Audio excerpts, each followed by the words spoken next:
waaye nit li muy def mooy li ne ci moom waaw jëf moom du fen voilà parce que souvent c'est tiré de notre inconscient profond. Alors à partir de ce moment-là nag ñu seetlu que ni infidélité dans le couple lenn la loo xam ne la plupart du temps c'est socialement légitimé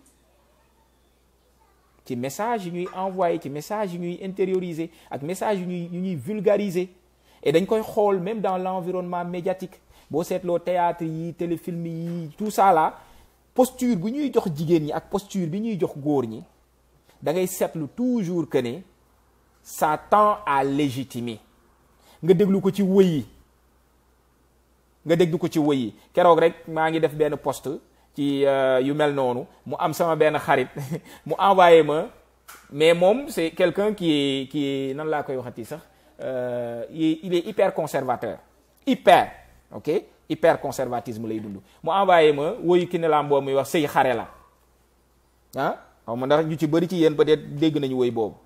J'ai beaucoup de respect pour cette maman-là, c'est une très grande musicienne, mais j'ai jamais été d'accord avec ce message-là. Que sëy xare la saa yu ci juree doom jam nañu la sëy dafa métti. Donc ça c'est des messages yoo xam ne dañ koy dégg mais c'est des survivances de li mag ñi daan wax parce que au fond à l'origine méttitu sëy moo nekkoon yéen ñaar ngeen ànd muy métti financièrement muy métti économiquement ngeen di ànd di jóg di daanu ba defar dara construire dara mais dans le respect. Mais le message de fond n'est pas un message boo xam ne da nga fay dem xare ji ñu lay jam di la dóor di la rey et cetera te muy kenn koo xam ne moo la waroon jàppale mu lay mbugal déedéet du loolu. ñi fi woo ñu ay jigéen ñoo xam ne dañ leen di tudd ñu ne ñoo fi jur doom yi nga xam ne jàpp nañ ne ñoom ñoo gën parmi nous amu ci kenn kuñ daan mbugal amu ci kenn kuñ daan dóor amu ci kenn kuñ daan saaga. Au contraire, c'était des femmes qui étaient chéries, c'était des femmes qui étaient épanouies dans leur ménage, c'était des femmes qui étaient autonomisées. Donc gis nañ ko ñoom la ñuy tudd ay ñoom Soxna Jaar la ñuy tudd ay Faa Wàdd Wele ay Maam Seynabou Njaay ñooñu la ñuy tudd ñun bu ñu jëlee sunu culturellement ñooñu la ñuy tudd nga ngi dégg ñu naan fii ay Njëmbat Mbooj ay yenn saay ñooñu la ñuy tudd mais ñooñu dans leur historique déggoo ci kenn koo xam ne amul benn fu ñu lay nettalee ne jëkkëram daana ko dóor daana ko def nii amul. Donc pourquoi tey ñu war a nangu une survivance qui fait croire aux gens que définitivement pour que doom yi mën a baax il faut que papa ji di wulli yaay ji saa su ne wala mu koy saaga saa su ne wala mu koy toroxal saa su ne kooku mën faa toog muñ ko loolu moom mooy tax doom yi baax c'est quoi le lien? Au fond c'est juste des survivances qui mettent en avant et qui valorisent cette violence-là. Donc malheureusement loolu mooy mbir mi loolu nag ñun ñoo ko mën a xeex niñ koy xeexee dëgg du ay xeex diggante góor ak jigéen déedéet ça se trouve dans l'éducation. Il faut qu'on déconstruise, il faut que ñu déconstruire tous ces adages-là, tous ces messages-là yu ñuy accompagner ci ak comportement yu ñuy accompagner ci ni ñuy éduquer te on a des modèles, on n'a pas besoin d'aller chercher un modèle occidental ou asiatique ou etc. yaakaar naa ne ñu bëri ci yéen keroog seetaan nañu sëñ Ndiaga Diop bi muy waxtaan ci Cheikh Ibra ci TFM. Il l'a dit clairement yoonu Baye Fall xàmmeewuñu góor ak jigéen xàmmeewuñu mag ak ndaw nit lañu xàmmee nit.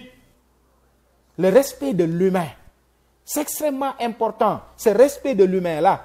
dégg ngeen ko fii mu wax ne Cheikh Ibra daana rootal jigéen ñi daana leen soqal daana leen wolal daana leen toggal etc.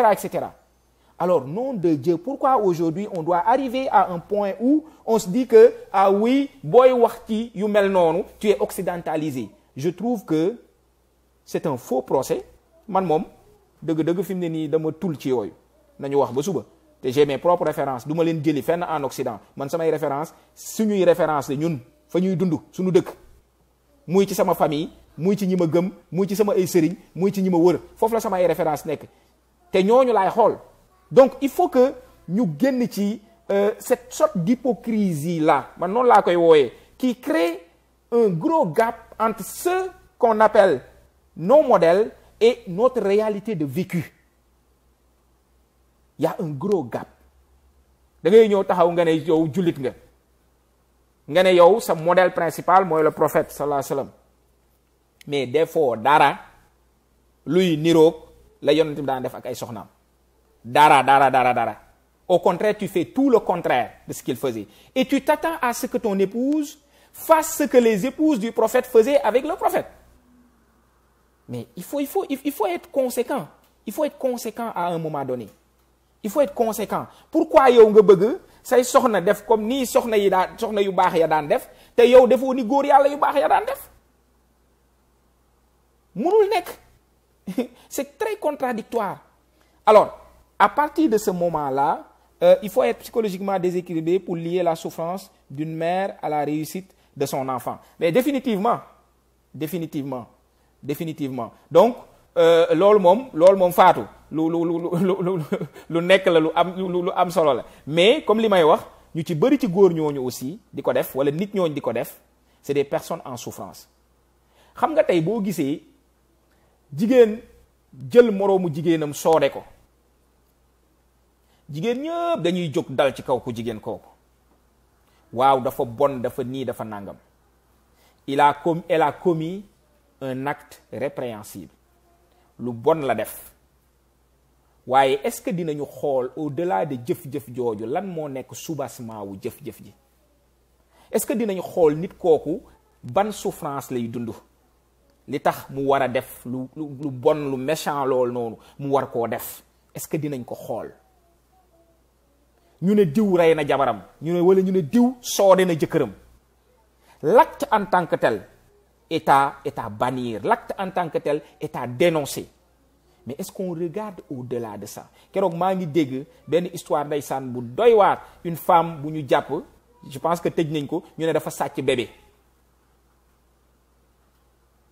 Malheureusement elle va pourrir en prison et que peut-être que sax dina dem rencontrer ji foofu ñoo xam ne yeneen ak yeneen la ñu def te la taxoon la ko yóbbu ba mu def loolu duñ ko ca dimbale ba bu ci génnee loolu dañ ci xelam.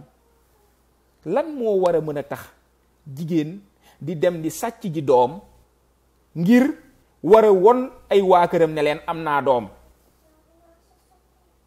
Dans le soubassement, c'est toute la violence autour de moom laay wax cette violence conjugale là yemul rek ci li ñuy gis muy dóor yi parce que jigéen buy sëy mënul am doom jëkkëram di ko wax à tous les moments.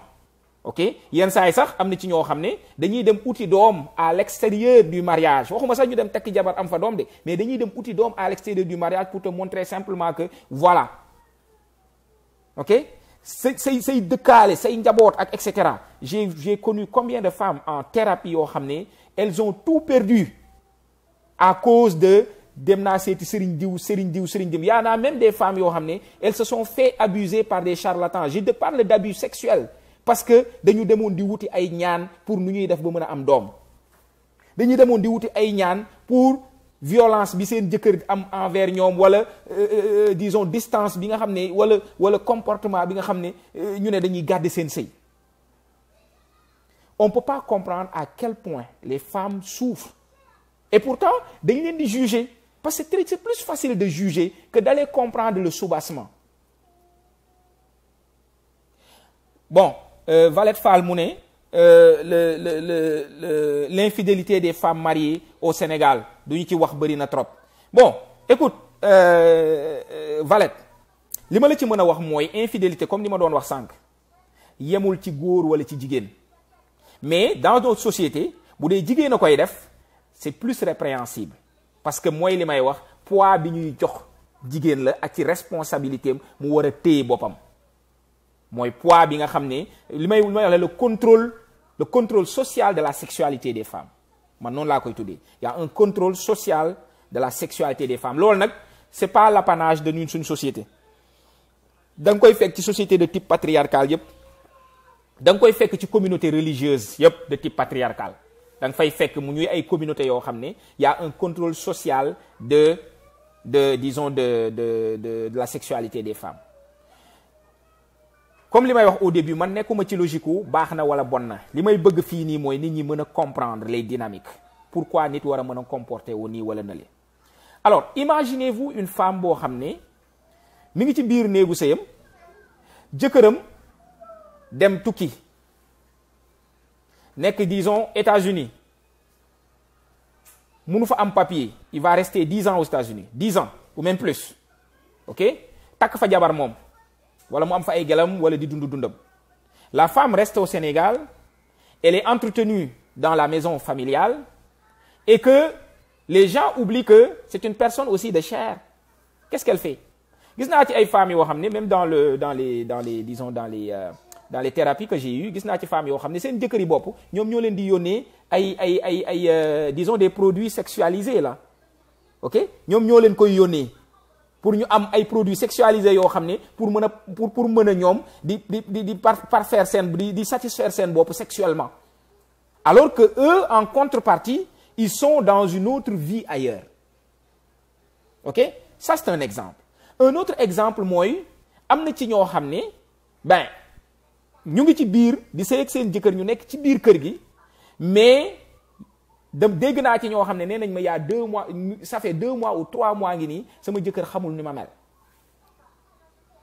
léegi nit ki mi ngi lekk mi ngi naan di am ay yëg-yëgam, yow nga décider ne parce que yow yaay kilifa kër gi que da nga koy priver de ça. ñenn ñi daf koy def parce que dama ko bëgg a yar, ñenn ñi dañ koy def parce que maa ngi doxaan feneen maa ngi def nii, dina xam ne man ak moom la. Ok, alors maintenant mu ne j'ai des clientes qui vivent avec leur mari mais qui couchent avec seulement 1 fois ou 2 fois pendant toute l'année. Mais tu regardes, tu vois. Alors ma dellu si ci benn affaire bu am importance, comme que dañuy ne ñun ay jullit lañu. L'islam du may góor gu motul góor, maanaam góor gu amul ngóora l'islam du ko may jabar. loolu rek mooy critère bi mën a tax l'islam ñu bañ la may jabar. du ngeen gis mukk imam buy may góor gu yoom jabar. mën nga ñàkk, mën nga doonu dof sax, mën nga mel nu la neex ñu may la jabar, waaye boo doonee góor gu yoom kenn du la may jabar.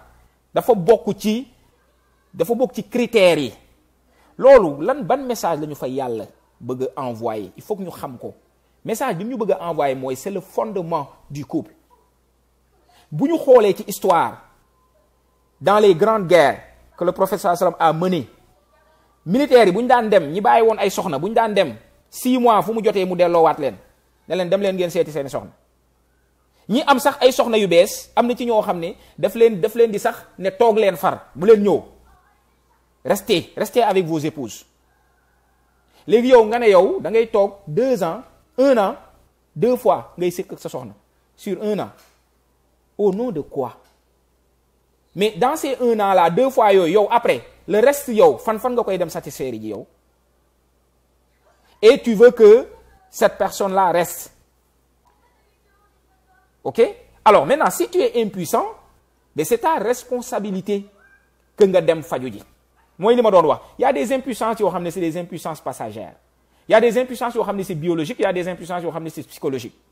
Donc mais yow yaay mën a am responsabilité wu xam ne lii sa wareef la, parce que sa responsabilité la. mooy li may wax, droit bi nga am pour nekk jëkkëram da nga am responsabilité pour satisfaire ko sexuellement, mais il faut en discuter. Malheureusement très souvent il n'y a pas cette communication là. dama koy wax souvent, combien d'entre nous dans les couples ñoom ñooy def des débriefings sexuels? C'est très très peu. yow déjà nit ñi ci bëri si ñun tu ne maîtrises même pas ton corps. Alors si tu connais pas ton corps, si tu n'es pas en communication avec ton corps, comment tu peux connaître le corps de l'autre? nan nga mën a xamee lan mooy bànneexu kële wala bànneexu kële? mënoo koo xam. fan ngay mujjee wëlbatiku di dem uti ay feem feneen. ok, et jigéen ñi li may wax dañuy dund une anxiété des femmes, anxiété de femme. jigéenu Sénégal yëpp koy dund pratiquement anxiété de femme, parce que c'est une responsabilité de ñoom ñu war a dem uti ay femme.